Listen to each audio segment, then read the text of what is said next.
Well, I was attracted to a private company because I can spend my time on a couple of things that I really enjoy doing, which is building products and selling products. Now, when you think about selling products, the thing that is absolutely critical is the message. I spend a lot of time making sure that the message is clear. Customers need to understand what Serena does.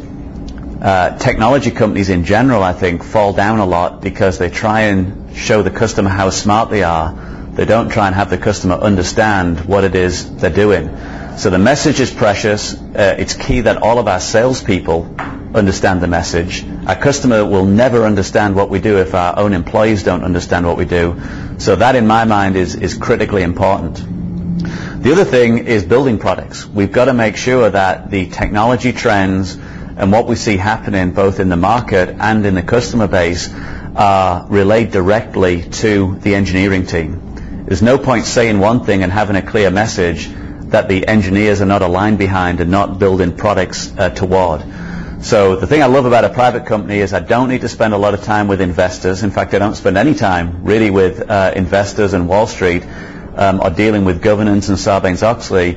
I spend the vast majority of my time working on the message, helping our employees and our customers understand what the company does, and making sure, most importantly, our engineering team understands what to build. So I think the biggest challenges as a CEO are twofold. The first challenge is that as a CEO, you are the only person with the CEO title. There's only one of you in the organization. You don't have a peer group with which you can chat, confide, and arrive at the right decision. As the head of a line of business in an organization, there are a number of other line of business heads that you can run ideas past and collaborate with. As a CEO, you're on your own, and so that often makes the job lonely. Secondly, though, I think what you have to learn as a CEO is patience. As the head of a line of business, through just determination and hard work and brute force and ignorance in a lot of cases, you can change the organization, disrupt it, and fix it quickly. As a CEO, you can't do that across the company. So you've really got to be patient and prioritize where the point of attack is. What am I going to change this year? What am I going to change next year? Because you can't have everybody standing up in the boat at the same time. The boat will start rocking and the whole company will get sideways.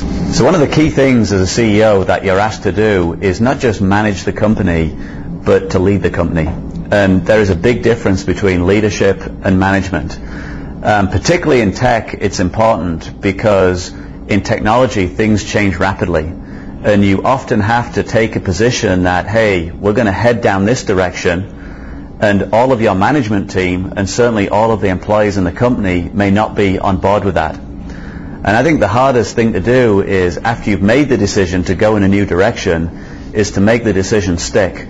Because you will have 10, 50, maybe 100 people come to you and give you their 10 top reasons why we couldn't possibly go in that direction. But you got to trust your gut feel. You got to keep marching in the right direction until you see kind of material evidence which suggests that you've made the wrong decision. So putting the customer at the center of the universe and being customer centric is one of those cliches that I think you probably hear from a lot of CEOs. And my view in terms of how you get the organization on board with a customer-centric approach is you gotta lead by example. If I go out and meet with customers 25-30% of my time, that sends a message to the organization. If I come back from the customer and the customer's got issues, and I get on at the R&D team to fix this issue and that issue, that sends a message to the R&D team that it's not allowed or it's not enough to just ship the product and forget about it. We've got to follow up. We've got to deal with customer escalations.